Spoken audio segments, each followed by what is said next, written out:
네, 반갑습니다. 잘 들립니까? 제가 강연을 여러 번 해봤지만 이런 강연 또 처음입니다. 마치 길거리에서 하는 강연 같습니다.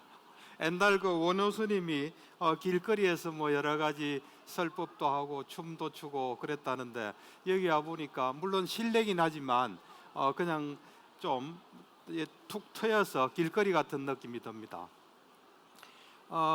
초기 경전을 보면 부처님께서 항상 이래 법문을 하실 때 잘 들어라, 주의를 집중해서 들어라, 그런 말이 항상 나옵니다. 니까야에 보면. 그렇듯이 여러분들도 오늘 좀 주의를 집중해서 제가 하는 말에 좀 주의를 모아야 될 것 같습니다. 잘 들립니까? 예. 바쁘실 텐데 이렇게 관심 가지고 많이 와 주셔서 대단히 감사합니다. 오늘 제가 할 이야기는 제가 불교, 특히 초기 불교를 만나서 어떤 도움을 받고 살아가는데 어떻게 도움이 됐나 하는 이야기를 좀 할까 합니다. 저는 정신과 의사입니다. 그러면서 한 30살부터 초기 불교를 공부하고 수행했고요. 그래서 초기 불교를 공부하고 수행해 보니까 이 초기 불교의 부처님의 가르침이 훌륭한 정신치료라는 걸 알고 이 불교 정신치료라는 체계를 저 나름대로 세워서 불교로서 이 사람들의 어려운 점을 해결하고 있습니다. 물론 요즘은 약물이 많이 발달되어 있기 때문에 필요한 경우는 약물도 쓰면서 이제 사람의 정신적인 문제, 고통을 해결해 주고 있습니다. 저는 사실은 불교는 좀 일찍 전부터 접했습니다. 어머니께서 불교였기 때문에 나도 불자다 뭐 그런 마음 정도 가졌지만 불교에 대해서 별로 공부하거나 뭐 불교가 저 인생에 영향을 미친 건 없었습니다. 그런데 이제 저 나이 30에 우연히 불교를 접했습니다. 그러면서 불교에서 세상이 어떻게 구성이 되고 또 어떻게 움직인다, 세상은 법대로 원칙대로 움직인다는 사실을 알게 됐습니다. 그러면서 저에게 좀 희망이 생겼습니다. 이 가르침을 접하기 전에는 저는 뭐 그 당시는 그 중학교 입시가 있을 때입니다. 고등학교 입시도 있을 때고, 그래서 공부는 좀 잘해서 뭐 인류중학, 소위 말하는 인류중학도 가고 또 인류고등학교도 가고 또 의대도 가고 또 정신과를 하게 됐습니다. 그렇지만은 어려움이 있었습니다. 이럴 때는 이렇게 어렵고 저럴 땐 저렇게 어렵고 어려웠는데, 그 불교를 접하고 세상이 어떻게 돌아간다, 세상이 움직이는 원리를 아니까 좀 희망이 생겼습니다. 내가 괴롭지 않게 살 수 있는 길이 있을 것이다, 있다. 그런 어떤 희망이 생기면서 그런 어떤 세상이 돌아가는 원리를 저 삶에 적용을 해보니까 제가 굉장히 전보다는, 그런 걸 모를 때보다는 좀 편해진다는 사실을 알았습니다. 그러면서 그 당시에 저의 직업이 정신과 전공이니까 이런 생각이 또 같이 들었습니다.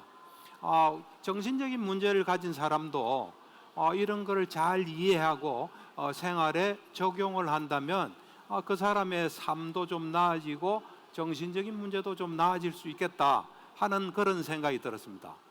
그래서 어째 보면 이것은 진리다 하는 그런 진리로서의 어떤 종교와 이 사람들을 치유하는 좋은 수단이 될 수 있다는 그런 그 두 가지 양면이 저를 이제 불교를 공부하고 수행하고 하게 만들었습니다. 근데 이제 우리가 요즘은 뭐 종교라는 말을 많이 씁니다. 그 종교라는 말에 대해서 정확하게 이 사람들 잘 모르는 것 같아요. 그러다 보니까 어떤 사람은 이런 이야기를 합니다. 불교는 종교는 아닌 것 같아. 철학인 것 같아. 또는 뭐 어떤 삶에 대한 어떤 추구인 것 같아. 이제 그런 말을 하는데 그 말은 이 종교라는 말이 좀 문제를 가지고 있습니다. 어떤 문제를 가지고 있냐면 이제 그런 이 종교가 이 어떤 거다는 걸 잘 알면은 불교는 뭐 종교인가 철학인가 그런 말을 할 수가 없어요. 이 종교라는 말이 우리가 쓰는 종교라는 말이 일본에서 번역된 말이에요. 일본 사람들이 굉장히 이 사회에 큰 기여를 했어요. 어떤 기여를 했냐면 서양 문화권에 있는 말들을 이 번역을 했어요. 거기에 대략 한 1800 몇 년도일 거예요. 지금 우리가 쓰는 사회, 철학, 뭐 이 종교 이런 거 전부 다 일본에서 번역한 거예요. 그래서 참 기여를 많이 하고 좋은데 이제 저같이 이런 불교 전문가가 볼 때는 그 종교라는 번역이 좀 아쉬운 점이 있습니다. 어떻게 아쉽냐면 서양의 저 종교에 해당되는 말은 religion이에요. religion. 그 religion을 종교로 번역한 거예요. 그러니까 근데 사실은 일본 사람들이 종교라는 번역을 할 때 이미 동양에는 종교라는 말이 있었습니다. 종이 무슨 한자냐면 어뜸간다는 때 종이에요. 우리가 집안도 보면 가장 어뜸된 집을 종갓집이라 그러지 않습니까? 그처럼 종교 이러면 어뜸가는 교 가르침, 이게 어뜸가는 가르침이에요. 그러니까 도교도 될 수 있고 유교도 될 수 있고 불교도 될 수 있고 또는 심지어는 과학도 될 수가 있습니다. 근데 이제 그 당시에 거의 종교는 불교를 좀 지칭했다 이런 말이 있어요. 그러니까 우리 사회를 좀 설명하고 살아가는데 도움을 주는 가르침 중에 어뜸가는 거다. 그러면 조금 시원찮은 아직 검증되지 않은 그는 종교에 못 들어갔을 거예요. 뭐 무속이라든지 이건 종교라고 안 했을 겁니다. 그렇게 분명하게 정의된 용어가 종교예요. 근데 서양 릴리전을 번역하면서 종교라는 말을 쓴 거예요. 그렇게 되면 어떻게 되냐면 이 문제가 릴리전이라는 말이 사실 저는 릴리전의 릴리전이 라틴어 릴리지오에서 나왔다는 걸 잘 몰랐습니다. 그걸 모를 때도 이런 생각을 했어요. 보통 릴리전, G-I-O-N 이건 동사형이에요. 그래서 rely, 의지하다의 명사형이겠구나. 의지할 수 있는 거 이거를 릴리전이라 하는구나 하고 생각했어요.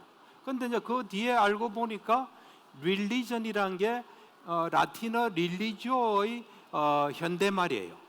라틴어 릴리지오가 뭐가 릴리지오냐면 나약한 인간이 전지전능한 신에 의지하고 숭배하고 의식도 치르고 이런 거를 릴리전이라 한 거예요. 그거를 이 종교로 번역하니까 기존에 있던 종교하고 좀 다르지 않습니까? 그래서 제가 볼 때는 그때 번역을 이렇게 했으면 참 좋았을 것 같아요. 신교라고 번역했으면 좋았을 것 같아요. 신이 있다면 그 신의 가르침은 이렇다. 신교로 번역했으면은 좀 좋았지 않나 하는데 약간의 혼란을 주는 그런 번역이었다 이런 생각을 하고 뭐 여러분들 중에 그걸 아는 사람도 있고 오늘 처음 듣는 사람도 있을 거예요. 그래서 좀 아쉬움을 주는 번역이다 이래 생각해요. 제가 볼 때 이 세상에는 많은 종교와 사상과 여러 가지가 있어요. 뭐 무속을 포함해서 그것은 제가 볼 때는 인간의 괴로움을 해결하기 위한 노력이라고 저는 봐요. 이 지구가 생기고 인류 문명이 생기고 그러면서 쭉 이제 많은 것들이 나타났어요. 뭐 과학도 나타났습니다. 그런 것들이 인간의 괴로움을 해결하기 위한 노력이라고 저는 봅니다.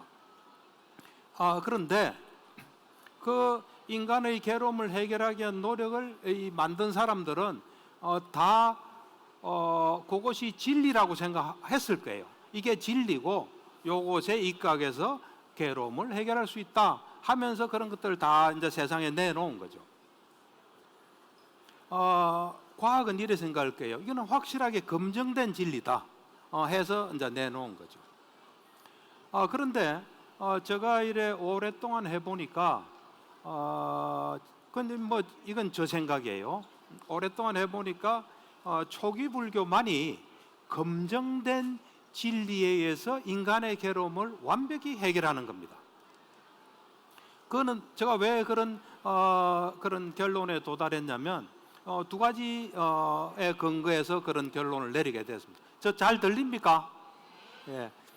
귀를 쫑긋 세우셔야 돼요. 두 가지 이제 것에 근거를 두고 저는 그런 결론을 내렸어요. 하나는 뭐냐면 저 경험이에요.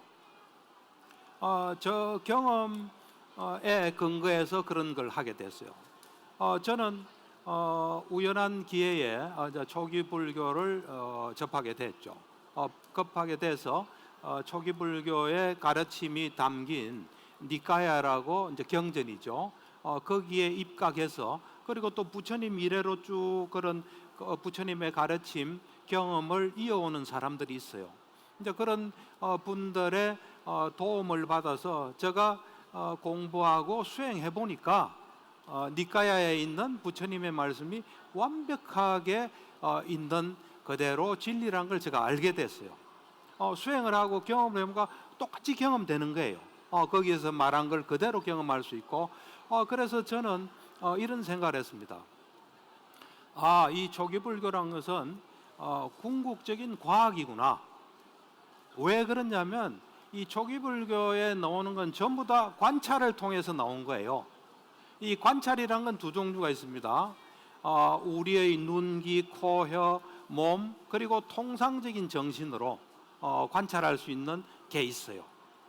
그걸 계속 관찰하면 우리가 어떤 존재인지를 알 수 있어요. 그리고 우리의 몸이 어떤 거고 우리의 정신이 어떤 거고 또 세상은 어떻게 돌아가고 이런 걸 알 수가 있어요. 그래서 그냥 눈, 귀, 코, 혀, 몸 통상적인 정신만 가지고 열심히 잘 관찰하면 자기 걸 붙이면 안 돼요. 사람들은 자기 걸 자꾸 붙여요. 자기 생각이나 자기 감정이나 자기 경험을 막 붙여요. 그런 걸 붙이지 않고 과학자가 관찰하고 탐구하듯이 이렇게 관찰해 보면은 많은 괴로움을 해결할 수가 있습니다. 그리고 세상이 어떻게 돌아가고 내 자신을 이루는 몸과 마음이 어떤 거다, 속성이 어떤 거다를 잘 알 수 있어요. 그래서 부처님이 말씀하신 대로 괴로움을 완벽하게 해결할 수가 있어요. 그게 이제 저의 경험에 일단 입각해서 이거는 궁극적인 과학이고 궁극적인 치료다 이런 생각을 하고 그런 바탕에서 제가 불교 정신 치료라는 체계를 세우고 그런 것이 이제 세계적인 출판사에서도 출판이 되고 그랬습니다. 두 번째는 뭐냐면 이제 이 저경험뿐만 아니라 역사적으로 일어났던 일을 잘 관찰하면 이거는 검증된 진리임에 틀림없다는 사실을 알게 돼요. 그건 여러분도 마찬가지예요. 니까야를 읽고 좀 관심을 가지고 보시면은 어떤 걸 알 수 있냐면 일단 이 석가모니 부처님이라는 분이 역사적인 인물이에요.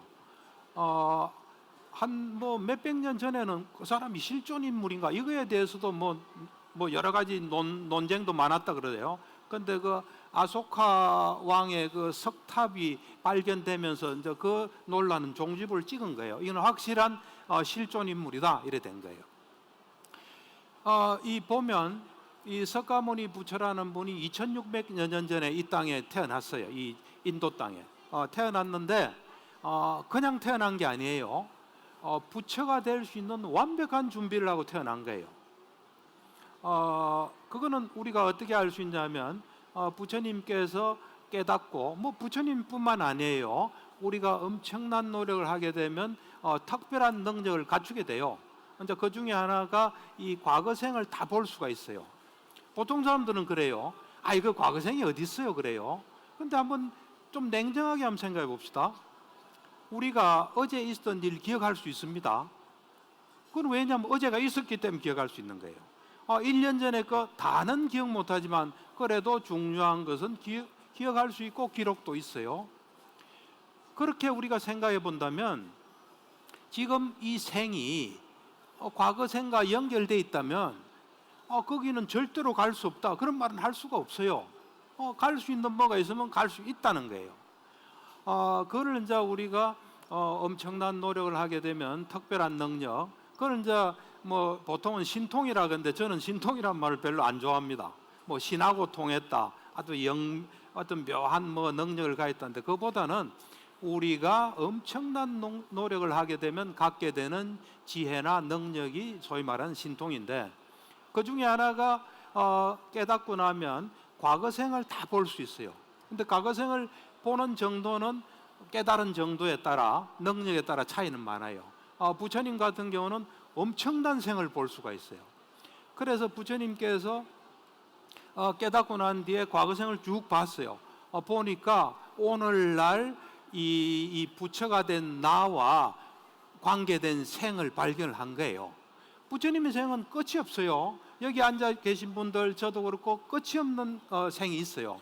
그렇지만은 부처님이 볼 때 쭉 보니까 사성지 10만 급 전에, 급이란 것은 굉장히 긴 시간입니다. 상상을 초월할 정도로 긴 시간인데, 그것도 10만 급, 그 다음에 사아성지, 아성지란 것은 엄청난 시간이에요.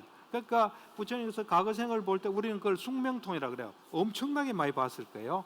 그래서 사성지 10만 급 전에 수메다라는 사람이 있었어요. 그 수메다가 오늘날의 부처님 생하고 연결된다는 사실을 봤어요. 뭐 간단히 이야기하면 수메다가 아주 가문이 좋은 집에 태어났어요. 그 당시에 가문이 좋다면 7대에 걸쳐서 이 가문이 좋은 거예요. 그래서 수메다가 이제 그 가문이 좋은 집에서 태어났는데, 그 당시에 가문이 좋다는 건 재산이 굉장히 많다는 거예요. 권력도 많고. 그런 집에 태어났는데 이 아이가 그 전에 많이 닦은 것 같아요. 아이가 어렸을 때 부모님이 돌아가셨어요. 부모님이 돌아가셔도 뭐 슬퍼하질 않아요. 그러니까 이제 이 아이가 그 집의 주인이 된 거예요. 그러니까 이 재산을 관리하는 재산 관리인이 주인님의 재산을 보여주겠습니다. 그 당시는 은행이 없었기 때문에 어디 뭐 특별한 창고 같은 걸 만들었던 것 같아요. 그래서 거기 가서 이제 이 재산을 본 거예요. 이거는 아버지가 남긴 거, 어머니가 남긴 거, 할아버지, 할머니 쫙 해서 7대까지 재산을 보여주니까 이 아이의 말이 놀라워요. 이분들은 재산을 모아놓고 그냥 놔두고 가셨군요. 나는 이 재산을 이제 가져갈 수 있는 재산을 만들겠다 그래요. 그 말이 남한테 나눠준다는 거예요. 우리가 죽을 때 가져가는 것은 자기가 쓰다가 남겨두면 그거는 가져갈 수가 없어요. 가져가는 재산은 남한테 베푼 거, 이거 가져가요. 그 다음에 계를 지킨 거 가져가고 수행한 거 가져가요. 대표적으로 이 세 가지를 가져갑니다. 그래서 이 어린아이가 왕을 찾아가요. 왕을 찾아가서 그 당시에 그냥만 나눠주면 반역, 역모의 오해를 받을 수 있어요. 그래서 나는 이런 목적으로 이거를 나눠주고 싶다. 그러니까 그렇게 해라. 그래서 막 북을 둥둥 치면서 다 나눠주고 산으로 들어가요. 히말라야 산으로 들어가요. 그러니까 제가 볼 때는 굉장히 그 전에 많이 닦은 사람이에요. 그래서 우연히 제가 미얀마에서 놓은 책들을 보면 미얀마가 요즘 지진으로 엄청난 고통을 겪고 있는데, 미얀마는 불교 국가입니다. 불교 국가고 뭐 니까야가 다 번역된 건 말할 것도 없고요. 주석서까지 다 번역된 나라예요. 그러니까 온갖 자료들이 많아요. 우연히 제가 미얀마 스님이 쓴 책을 보니까 수메다가 그전 16아성지 동안 닦았다 그러더라고요. 16아성지 동안 닦았으니까 그런 걸 할 수 있을 거예요. 수메다가 히말라야로 들어가면서 이런 이야기를 해요. 태어남도 있다. 그러면 태어나지 않을 것도 있을 것이다. 괴로움이 있다. 그럼 괴롭지 않은 경지도 있을 것이다. 그게 분명히 있는데, 그 있는 것을 내가 찾지 않은 것은 내 잘못이다. 이제 나는 것을 찾아서 히말라야로 간다. 그래가지고 히말라야에 들어가서 열심히 노력해서 이 색계 사선정과 무색계 사선정 8선정을 얻어요. 그리고 신통을 5가지를 가지게 돼요. 신통은 이제 우리가 제일 많게 보면 8가지가 있고 좀 적게 하면 6신통 있고 또 6신통은 3명으로 이렇게 이야기를 하는데 5신통을 얻어요. 나머지 하나는 이제 안 얻는데 그거는 누진통이라 해서 사실 이 5신통이나 다른 7가지의 신통은 다른 종교에도 있어요. 다른 종교도 인간이면 누구나 노력하면 그걸 얻을 수가 있어요. 옛날에 제가 돌 김용옥 선생이 서남아시아인가 가서 초기 기독교 조사해서 쓴 책을 보니까 초기 기독교인들이 동굴에서 수행을 엄청 했더라고요. 그 사람들이 자기 전생을 알았다고 쓴가 그런 기억이 있습니다. 그러니까 우리가 노력하면 동물까지 포함해서 얼마든지 그 가능한 거예요. 그런데 이 누진통을 얻으면 윤회를 끝내야 돼요. 아라한이 돼서. 그러니까 누진통 빼고 다 얻은 거죠. 그래서 굉장히 유유자적하게 편안하게 살던 어느 날 사람들이 막 어디로 가요. 어디로 가는데 잘 보니까 그 당시에 연등불이라는 부처가 출현한 거예요. 출현하니까 부처를 보기 위해서 가는 거예요. 부처님이 출현한다는 건 굉장히 희귀한 일이에요. 그래서 이 수메다도 나도 좀 가서 만나야 되겠다 해서 이제 만나러 가요. 그런데 그 기록에 의하면 그 당시에 비 온 지 얼마 안 된다 그래요. 그러니까 많은 데가 막 파손이 되고 땅도 질고 그러니까 사람들이 이제 부처님을 위해서 이제 이래 좀 수리하는데 수메다 능력으로는 땅을 깨끗하게 할 수 있는 거예요. 그렇지만 그거는 부처님에 대한 예의가 아니다 해서 부처님의 좀 진 곳을 지나가게끔 머리가 길었는데 옷하고 몸과 머리로서 지나가게 해요. 그 지나가게 하는 걸 하기 전에 부처님을 보는 순간 마음이 일대 전환을 일으켜요. 어떻게 전환을 일으키냐면 그전에는 나의 괴로움을 해결하겠다 하는 자기만의 어떤 열반 추구에서 부처님을 보는 순간 모든 중생이 괴로움에서 벗어날 수 있는 진리를, 법을 깨닫고 난 뒤에 내가 열반에 들겠다는 마음으로 바뀌어요. 그게 이제 보살의 마음이에요. 그러니까 연등불이 수메다를 딱 보니까 이 사람 앞으로 부처가 될 사람이라는 걸 안 거예요. 그래서 그거를 이 진 땅을 좀 지나가고 난 뒤에 수메다한테 그래요. 당신은 사아성지 10만구 부의 부처가 된다. 당신의 어머니는 누구, 아버지는 누구, 또 깨닫고 나면 당신의 이 제자는 누구 쭉 다 이야기해줘요. 그러니까 그 이야기를 들은 수메다가 이런 생각을 해요. 부처는 절대로 거짓말을 하지 않는다. 내가 부처가 될 모양이다. 그러면 내가 지금 상태로는 부처가 될 수 없으니까 부처가 될 준비를 해야 되겠구나 하면서 이제 능력이 많기 때문에 이런 걸 봤겠죠. 보면서 과거 부처가 어떻게 해서 부처가 됐나 이래 보니까 10가지를 완성하고 부처가 됐다는 걸 알게 돼요. 그래서 우리가 완성이란 말이 바라밀인데 10바라밀을 닦아서 부처가 됐다는 사실을 알고 이제 내가 부처 될 준비를 해야 되겠다 해서 그 10가지 덕성을 닦아요. 그런데 이거 10가지 덕성이 뭐냐면 보시부터 시작해요. 보시, 지계, 정진, 지혜, 그 다음에 인욕, 그 다음에 결정바라밀, 진실바라밀, 자애, 그 다음에 평온, 또 뭐 하나 있어요. 그 10가지를 닦아요. 제가 볼 때는 그 10가지를 그 중에서도 지혜바라밀을 가장 중요시해요. 그거를 닦으면 제가 볼 때는 완벽한 사람이 돼요.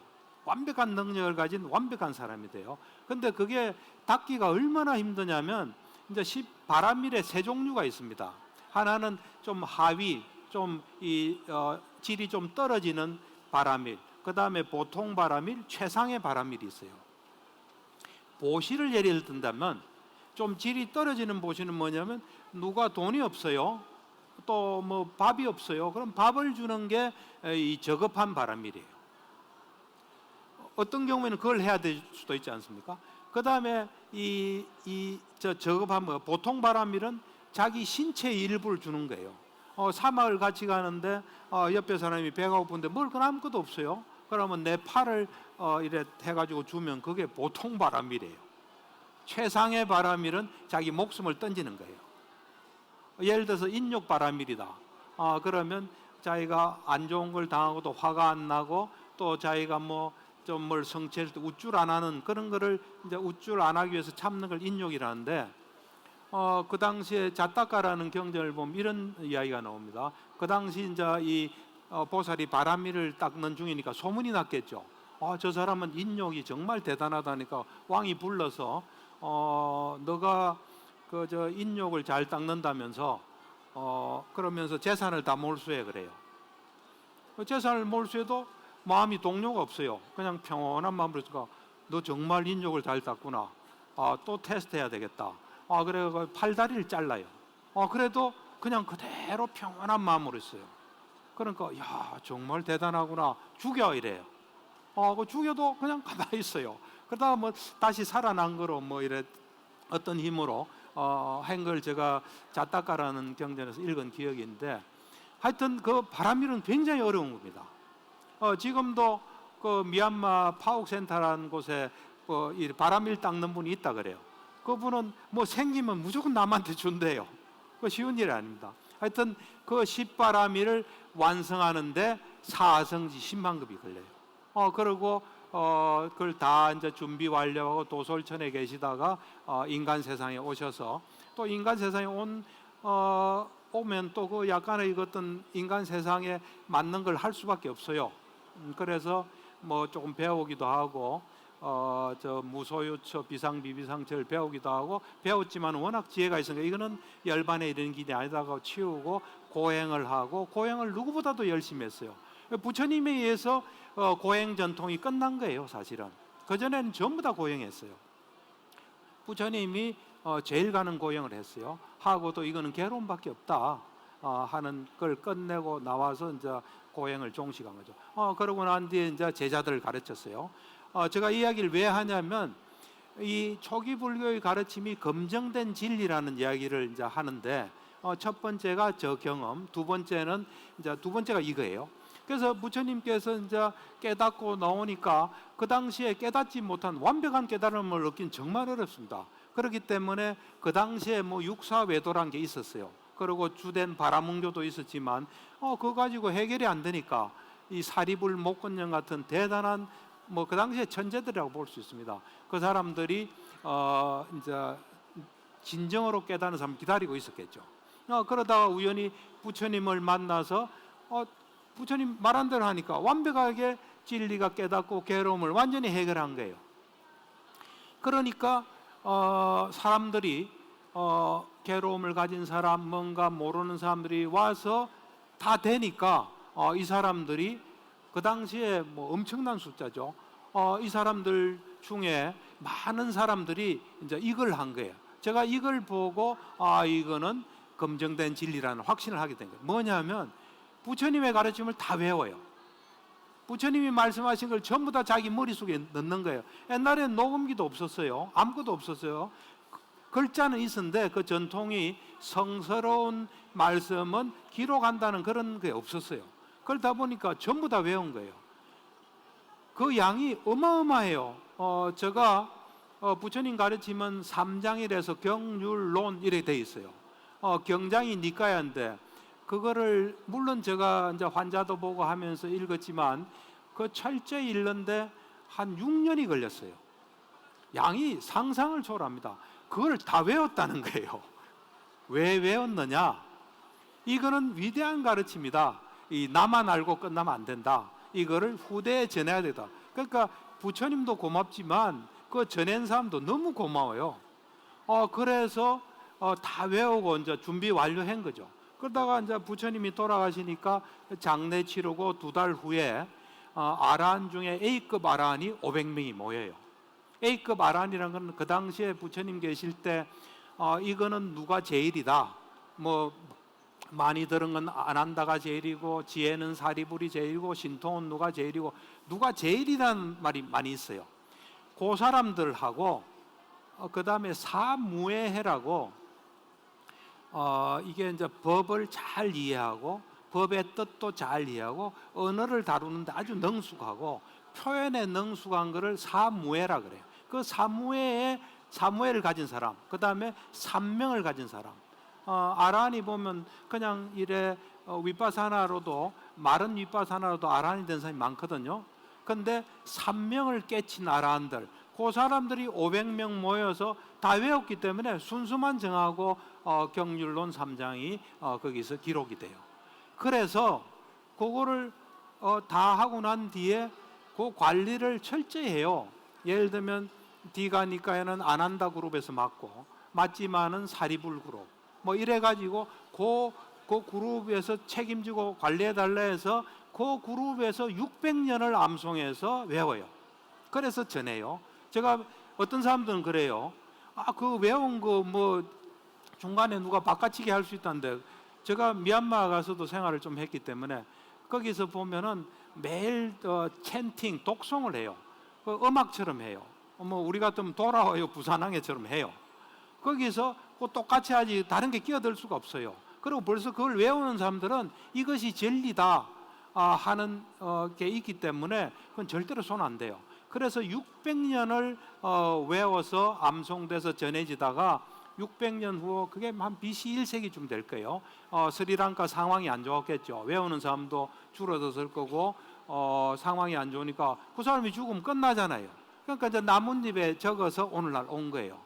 그래서 제가 그걸 볼 때 그걸 외운 사람은 이게 진리라는 확신이 없으면 절대로 안 외워요.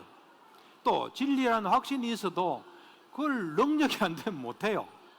그래서 그걸 보고 이거는 확실한 검증된 진리다 하는, 그래서 그 두 가지를 제가 이제 보면서 이 초기 불교는 검증된 진리다. 누구든지 하면 자기 괴로움을 없앨 수 있다. 이제 이래 생각을 합니다. 근데 우리가 이제 사실 보면 괴로움이라는 게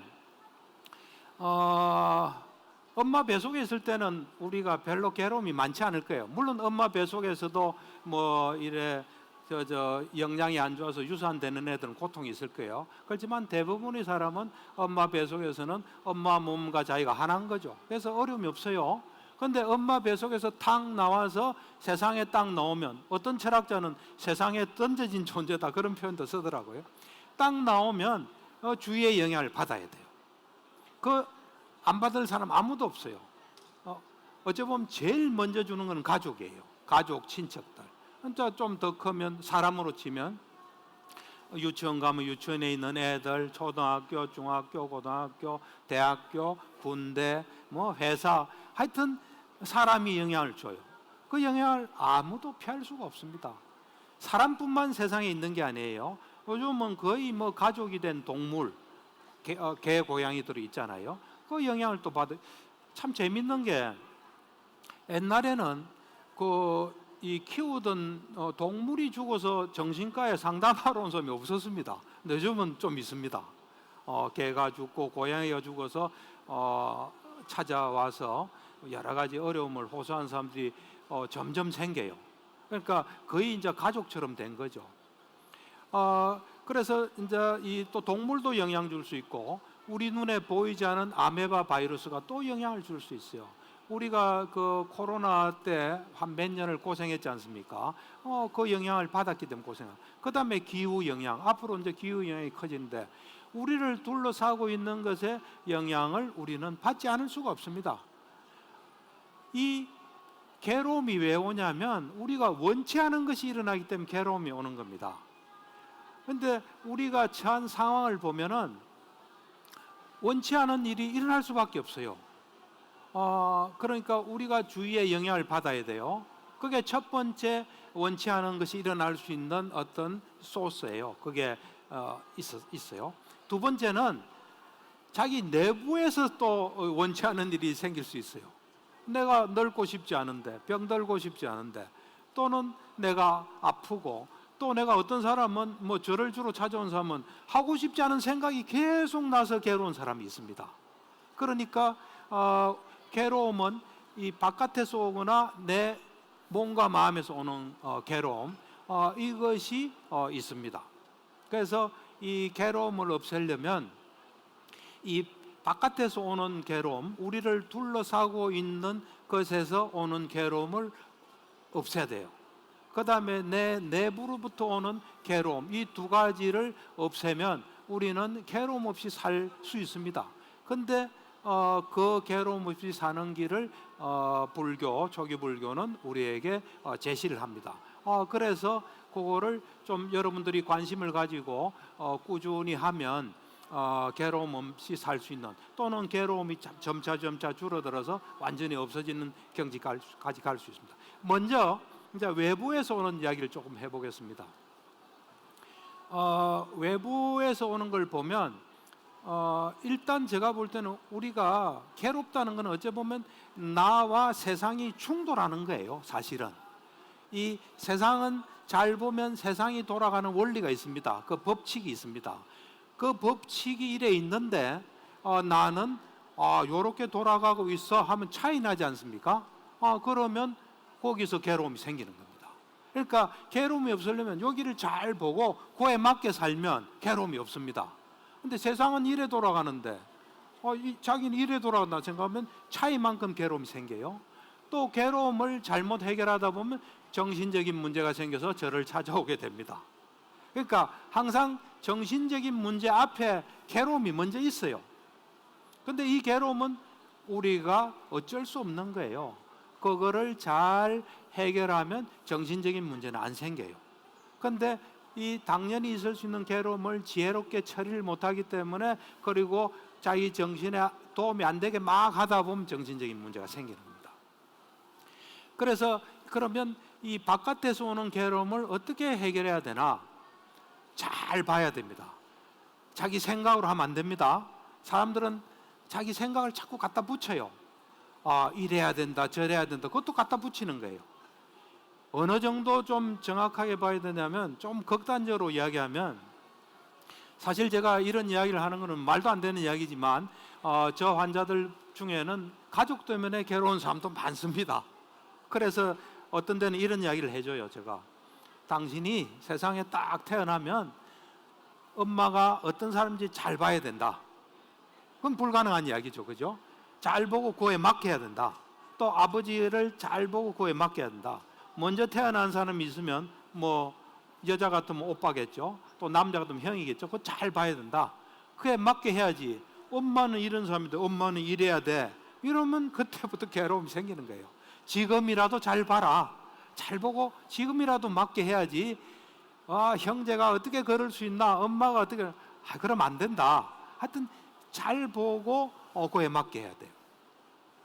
이제 잘 본다는 것은 뭐냐면, 사람에 대해서 좀 국한적으로 이야기하면은, 사람은 그 사람 머릿속에 든 것에 따라 움직여요. 좀 간단하게 하면 마음에 따라 움직여요. 그래서 그 마음을 잘 보도록 해야 돼요. 마음을 어떻게 잘 보냐? 이제 잘 볼 때 중요한 것은, 마음은 타심통이 있으면 정확하게 볼 수가 있습니다. 타심통이 있으면. 부처님께서는 타심통이 있기 때문에 그거를 이래 제도하는 데도 잘 이용하셨더라고요. 니까에 보면 어떤 그 부유한 그 바라문이 찾아와서 참 부처님 존경스럽습니다 하니까, 근데 부처님이 딱 보니까 자만심이 많은 사람이에요. 그러니까 자만심을 버리는 게 중요하다. 그러니까 뜨끔했게 했죠. 그러니까 이걸 이제 잘 봐야 되는데, 우리가 타심통이 있으면 정확하게 볼 수 있어요. 타심통은 얻기가 굉장히 힘듭니다.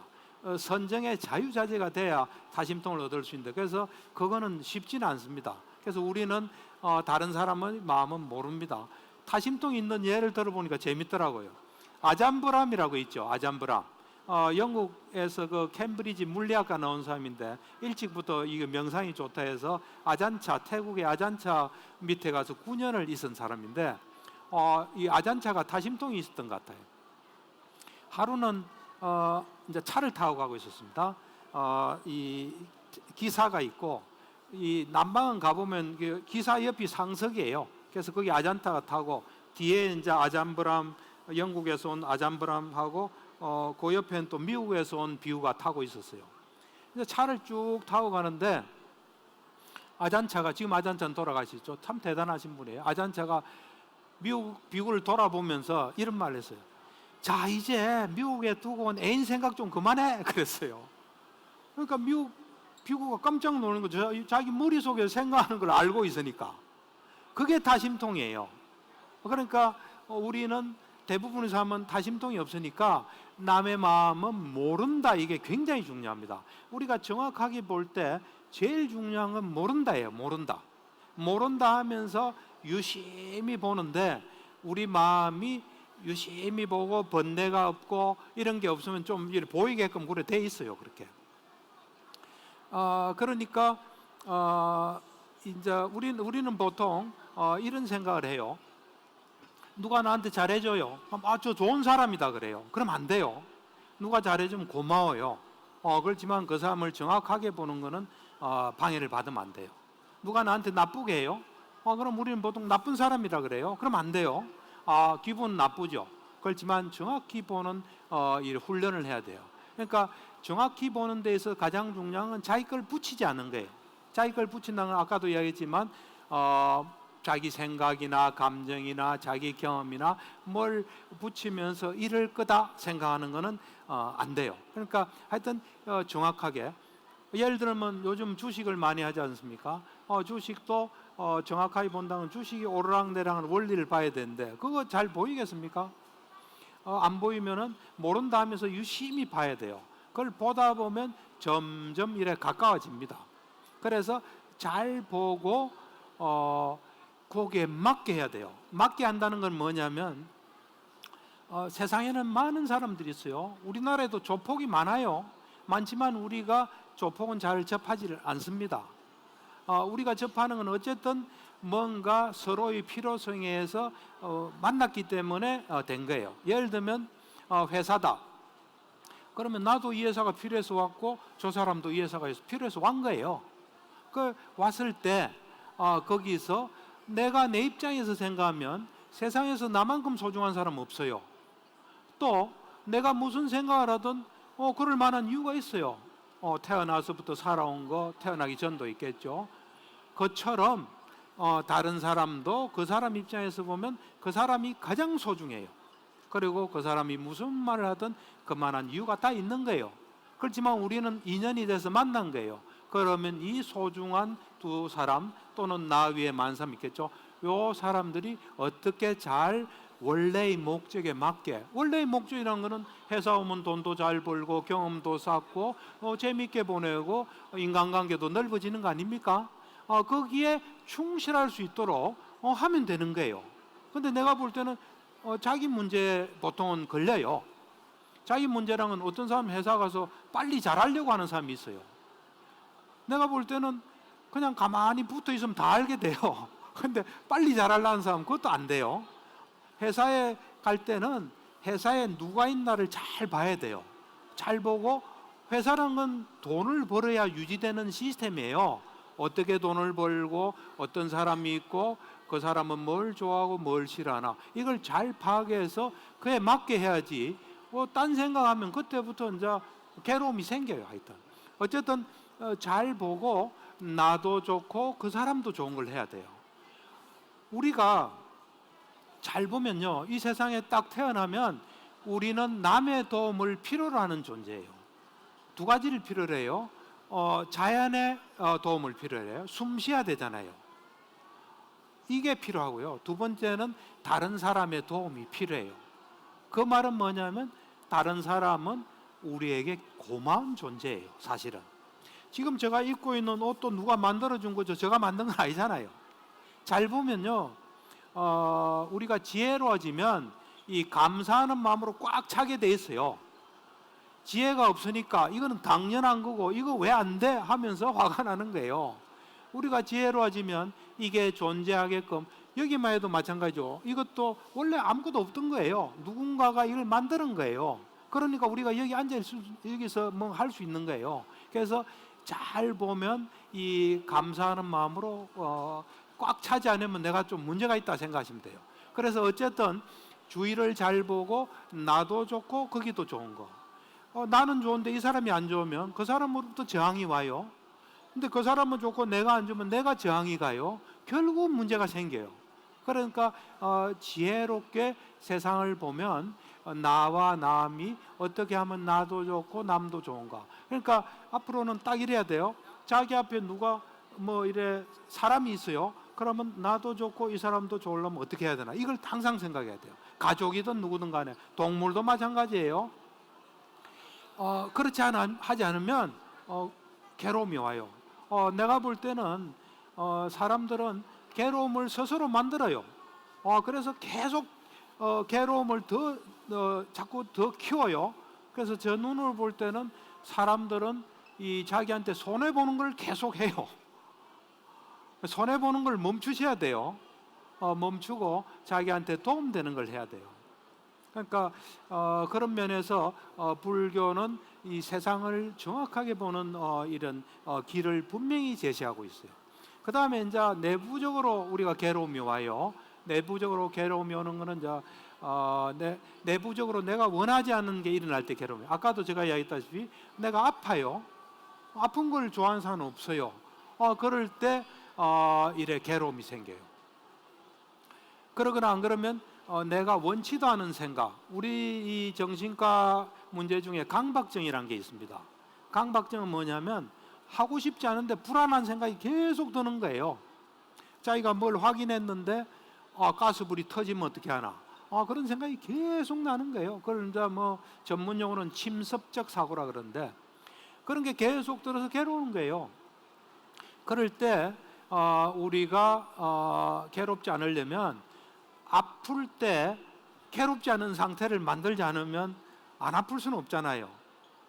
또 아파야 돼요. 왜 아파야 되냐면 아플 때 면역 체계가 활성화돼요. 그래서 아프지 않으면 안 돼요. 그리고 또 아프다는 건 우리를 보호하는 측면이 있어요. 예를 들어서 누가 칼로 찔는데 안 아프면 어떻게 되겠어요? 빨리 어떻게 하질 못하잖아요. 어디가 곪고 있는데 안 아프면 그 계속 곪을 거 아니에요. 아픈 거는 우리를 보호하는 어떤 시스템이에요. 빨리 조치를 취해달라는. 그래서 안 아플 수는 없습니다. 안 아프려면요 태어나질 않아야 돼요. 태어난 이상은 몸과 마음에서 어떤 일들인지 벌어질 수 있습니다. 그럴 때 이제 아플 때 이 마음이 아프지 않은 그런 시스템을 구축해야 돼요. 그 시스템은 어떻게 구축을 하냐면 잘 보면 그 시스템을 구축할 수가 있어요. 우리가 아프다는 걸 잘 보잖아요. 보면 아플 수 있는 원인이나 과정이 있었어요. 그걸 우리가 알 수가 없어요. 예를 들면 먹고 소화가 안 되는 음식 먹을 때 그걸 어떻게 알 수가 있습니까? 또 소화 안 되는 게 딱 두드러질 때까지는 그걸 알 수가 없어요. 그러니까 우리가 아프다는 것은 그 아픔이 필연적으로 물리법칙에 따라 올 수 있는 원인이나 과정을 알아채지 못하고 조치를 안 했기 때문에 온 거예요. 그래서 아픈 거는 어찌 보면 결과예요. 그 앞에 원인이 있고 결과예요.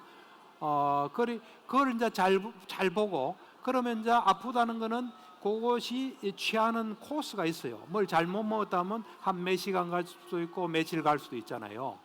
그런데 우리가 이 몸이 아플 때 마음이 아프면 그 코스가 이 마음이 편안할 때에 비해서 안 좋게 와요. 이게 2시간 갈게 3시간 가고 3시간 갈게 4시간 가고 암 환자도 저는 이 암 투병하면서 저한테 찾아온 사람들이 좀 있어요. 그 사람들도 이렇게 보면 마음이 편안하면 암의 경과가 좋더라고요. 보니까. 그래서 저는 아픈 사람이 오면 항상 이런 말을 해요. 당신이 왜 아픈지를 감별을 해야 된다. 그러려면 일단 마음이 편하고 난 뒤에도 아픈 거는 신체적인 거고 어떤 사람은 어지러워요. 그래서 마음이 편하면 어지러운 게 없어지는 사람이 있어요. 근데 마음은 편안해도 어지러운 게 있으면 그거는 뭐 귀의 문제나 머리의 문제일 수 있어요. 어쨌든 우리가 몸이 아플 때 마음이 아프게 되면 우리한테 안 좋은 결과가 와요. 그러면 우리가 굳이 안 좋은 걸 할 이유가 하나도 없는 거예요. 그 다음에 또 우리가 요즘 뭐 명상 이야기를 많이 하지 않습니까? 명상을 철저히 해보면은 몸은 우리 말을 절대로 듣지 않아요. 조건에 따라 어떤 게 벌어져요. 조건에 따라 변화해요. 그리고 그 변화가 내가 원치 않은 괴로움일 수 있어요. 그러면 몸이 내 말도 듣지 않고 내가 원치 않은 괴로움도 주는 그걸 내 마음대로 할 수 있는 내 걸 할 수 없잖아요. 그런 게 항상 머릿속에 있으면은 마음속에 있으면 몸이 아프면 몸이 아플 만한 일이 생겼구나. 그렇지만 나는 마음을 편히 해서 내가 또 할 수 있는 일을 해야 되겠다. 그러면 몸이 아플 때 마음이 안 아픈 거예요. 그러면 아픈 거를 별로 그래 두려워하지 않게 돼요. 이제 그 다음에 마음, 이제 그렇게 몸 문제는 좀 해결하면 돼요. 그 다음에 이제 마음이 힘든 거는 이 마음이 어떤 건지를 잘 아셔야 됩니다. 그걸 알고 그에 따라 해야 돼요. 마음은 잘 보면요, 우리 마음대로 할 수 있는 게 아니에요. 사람들은 마음이 내 거라 생각해요. 그래서 내 마음대로 한다고 생각해요. 의지도 내가 마음대로 낸다고 생각해요. 그렇지만 과학이 발전되고 명상을 해보니까 자유의지는 없다는 게 다 밝혀졌어요. 그래서 우선 마음이 어떤 건지를 잘 알면, 마음은 첫째로 내 게 아니에요. 내 마음대로 할 수 없어요. 그 말은 뭐냐면 인과의 법칙을 따른다는 거예요. 그 어떤 조건에 따라 그 순간적으로는 탁 일어나는 거예요. 그리고 마음은 잘 보면 마음은, 살아있는 사람 마음은 언제나 어딘가에 가 있어요. 가서 영향을 받아요. 그래서 내가 우울하면 우울할 수 있는데 마음이 가 있는 거예요. 그때 마음을 다른 데로 옮기면 돼요. 마음은 한 번에 한 곳을 가요. 그래서 그것에 영향을 받아요. 그리고 마음이 이제 참 무서운 게 어느 쪽으로 자꾸 가면 그걸로 길이 나요. 그런 조건이 된 거예요. 왜냐면 내 게 아니니까. 그러면은 가만히 있어도 그걸로 자꾸 가는 거예요. 그래서 그런 원리를 잘 알고 마음을, 사실 우리 마음이 괴로운 건요, 잘 보면 과거 미래로 가기 때문에 괴로운 거예요. 과거로 가면 후회나 화가 많이 나요. 미래로 가면 불안이 있어요. 현재는 현재에 집중한다. 예를 들면 이걸 드는 적에다 집중하면 이 순간엔 괴로움이 없고 지혜가 자꾸 생겨요. 그래서 어째 보면 현재 집중이 살 길이에요. 사실은 부처님이 가장 중요시한 것도 사띠예요. 현재 집중이에요. 그리고 올바른 게 익힌 거 잊지 마라 하는 그런 거예요. 그래서 우리 마음은 순간적으로 한 번에 한 곳을 가요. 언제나. 그래서 내 마음이 내가 원치 않은 괴로움이 올 수 있는 곳이 아닌 나를 편안하게 하고 행복하게 하고 정신이 건강하게 할 수 있는 곳에 자꾸 가게끔 해야 돼요. 또 자꾸 가면 거기로 길이 나서 가만히 있어도 걸로 가게 돼요. 그래서 간단하게 얘기해서 현재가 가장 좋은 거고 현재가 살 길이에요. 제가 볼 때는 현재만이 살 길이에요. 그러니까 그 지혜로운 부처님께서 사띠를 가장 중요시한 거예요. 이제 이렇게 제가 지금까지 쭉 이야기한 거 잊어버리시면 안 됩니다. 잊어버리시면 우리는 우리 머릿속에 든 것에 영향을 받아요. 지금은 제가 말한 것에 들으시면 괴로움이 없어요. 근데 나가게 되면 다른 게 딱 들어오면은 괴로움이 있어요. 제가 곰곰이 생각해 봤어요. 저는 말하는 대로 살아요, 사실은. 왜 그러냐니까 그 제가 다 발견한 거예요. 생각의 속성도 발견하니까 그게 너무 강렬하니까 그걸 잊어버릴 수가 없어요. 근데 듣는 분은 들은 거니까 저만큼은 강렬하지 않을 수 있어요. 그러니까 자꾸 잊어버리시는 것 같아요. 그런데 그 잊어버리지 않는 길은 이거예요. 야, 이거 듣고 보니까 이 정말 중요하구나. 안 잊어버려야지 하고 계속 하시면 저처럼 그래 됩니다. 그러니까 여러분들이 좀 불교, 특히 초기 불교에 좀 관심을 가지고 여기에 살 길이 있다 생각하시면 그 살 길이 정말 있습니다. 그래서 이 불교를 좀 가까이 하시고, 불교가 있으니까 나는 아무 걱정 없다. 저는 참 불교 부처님 만난 것이 저 인생의 행운인 것 같아요. 안 만났으면 어떻게 됐을까? 이런 생각을 합니다. 예, 뭐 시간도 다 됐고 또 할 이야기는 대충 한 것 같아서 그만하겠습니다. 감사합니다.